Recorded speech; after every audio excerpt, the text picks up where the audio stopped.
Halo sahabat, jumpa lagi dengan saya di channel budidaya ikan gembira BCPS. Dalam video kali ini saya ingin memberikan tips buat teman bagaimana cara perawatan larva ikan lele supaya hasil produktivitasnya itu lebih ataupun angka keberhasilannya itu lebih tinggi teman ya. Silakan buat teman yang baru belajar mengenai tentang budidaya pembenihan ikan lele, silakan tonton video ini dari awal sampai akhir supaya teman-teman paham apa yang saya sampaikan di video kali ini teman ya.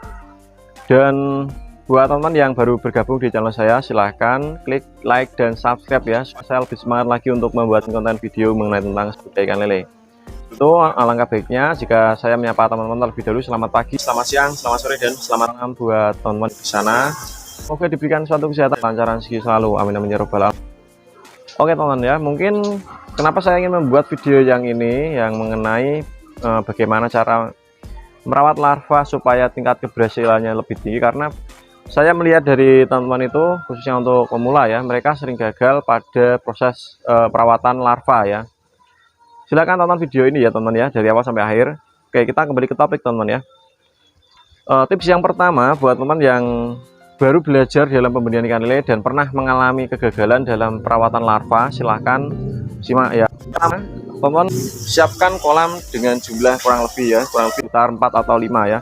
Mungkin kalau untuk pembenihan minimnya itu 5 ya, ataupun 4 itu sudah cukup lah ya. Tapi untuk jumlah teman jangan sampai pemijahan, jangan sampai 2 induk ya, 1 induk aja dengan bobot mungkin 1 kilo ataupun 1 kilo 2 on ataupun 1,5 kilo maksimal ya. Gunakan 1 induk saja dan jangan sampai kita menggunakan 2 indukan ataupun berbanding 1 ya teman ya. Teman-teman untuk teman pemula sampai memburu hasil yang lebih banyak ya.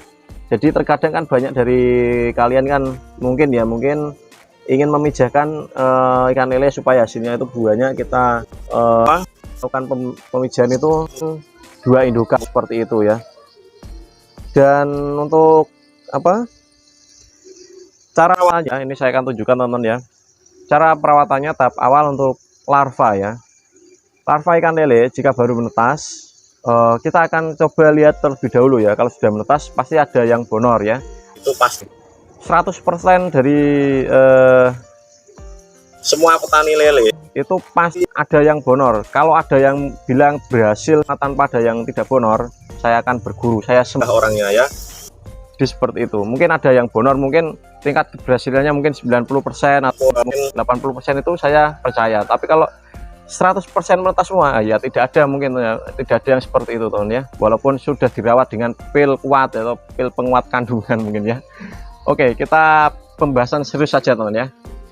Jadi bagaimana sih Bang cara merawat larva supaya ikannya itu tetap aman dan tidak terjadi kendala? Usahakan teman setelah larva menetas kita pantau terlebih dahulu ya. Jika larva ataupun telur yang menetas itu banyak sekali bonor, ambil selang ya, ambil selang, misal teman tahu selang ya, ataupun selang ataupun apa ya, pokoknya buat nyedot itulah, buat nyuci itu ya, selang itu ya.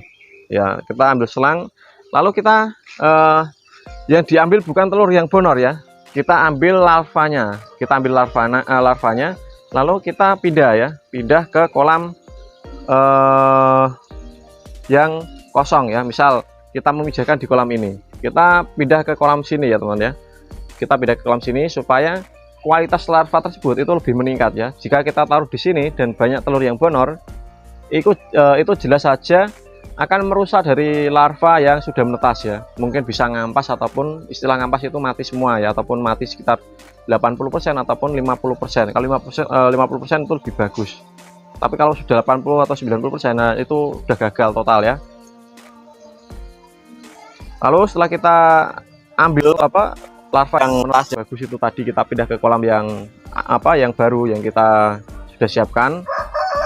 Itu perawatan yang selanjutnya, usahakan teman kalau bisa ini teman ya, saya sarankan jangan taruh di satu tempat. Kalau bisa jangan taruh di tempatnya tersebut ya. Kita bisa jadi kolam ya. Misal ya, kita dari sini kita pindah lagi ke 3 kolam. Tujuannya biarpun kolam tersebut masih longgar, itu enggak masalah teman, enggak jadi masalah ya, itu malah lebih bagus. Pertumbuhan akan lebih maksimal, larva akan cenderung lebih sehat, lebih gesit, Untuk tingkat jangan dipikirkan terlebih dahulu. Untuk banyak jangan dipikir terlebih dahulu ya.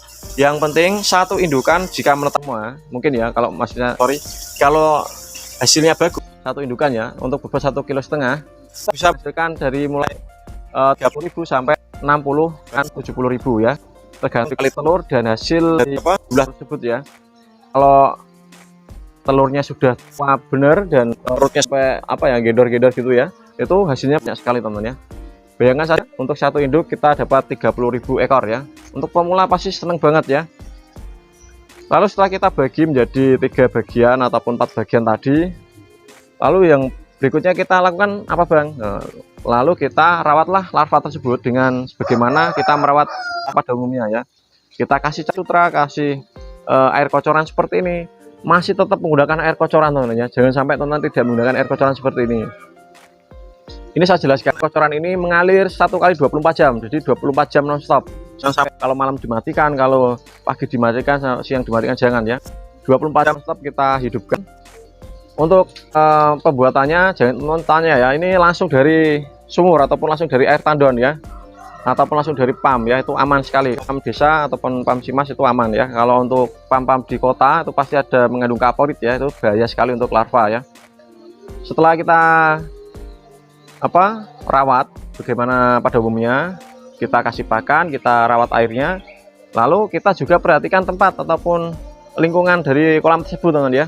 Jika lingkungan tersebut dalam kondisi yang sangat panas, kita kasih penutup seperti ini ya. Ini hal yang wajib ya, wajib sekali. Coba teman-teman jika tidak percaya silahkan tidak usah kasih penutup sama sekali ya, tidak usah kasih penutup sama sekali. Kita lihat dalam waktu 1 kali 24 jam ataupun 1 hari saja ya, dalam posisi pagi sampai sore, kita lihat larvanya akan seperti apa walaupun dalam kondisi yang longgar. Kalau dalam kondisi tanah yang lapang itu kan jelas panas sekali ya. Kalau panasnya sudah agak sedang-sedang itu nggak masalah. Kalau panasnya terik itu sangat panas, ikan kita bisa matang teman ya. Tinggal kasih kecap sama Royco ya, sudah enak itu ya.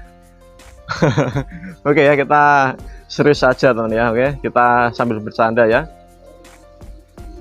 Setelah kita tadi rawat ya, rawat dari mulai larva, air, untuk lingkungan kita juga rawat ataupun perhatikan.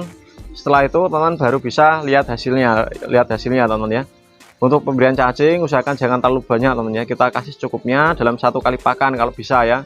Dalam artian 1 kali pakan itu bagaimana bang? Mungkin ya untuk pagi kita kasih pakan itu kalau bisa langsung habis ya, langsung habis. Baru kalau siang ataupun nanti mungkin sekitar setelah 2 jam kita kasih lagi ya, jadi seperti itu. Tapi kalau tidak ada waktu, kita bisa sistem setengah hari ya, ataupun kita kasih pakan sampai pagi sampai siang, lalu kita siang kasih lagi ya. Kalau masih tidak bisa, kita kasih dari pagi sampai sore full, sebenarnya nggak masalah teman ya. Cuma itu lebih berisiko amonia sangat tinggi ya, karena pada dasarnya cacing kalau kan ada jenis cacing yang mudah mati, ada juga yang awet ya. Kalau yang awet itu nggak masalah, tapi kalau yang mudah mati itu bisa berisiko teman ya. Oke, mungkin itu saja teman ya yang bisa saya bagikan buat teman bagaimana cara merawat larva supaya tingkat keberhasilannya itu lebih tinggi ya. Dan mungkin jika video ini bermanfaat buat teman, silahkan share ke media sosial. Dan saya berterima kasih sekali pada teman yang sudah menonton video saya dari awal sampai akhir ya. Saya doakan buat teman supaya menjadi orang yang sukses, berhasil dalam hal budidaya ikan lele ataupun hal apapun akan sukses ya. Oke ya, salam dari saya. Assalamualaikum warahmatullahi wabarakatuh. Salam petani ikan Nusantara, salam jos.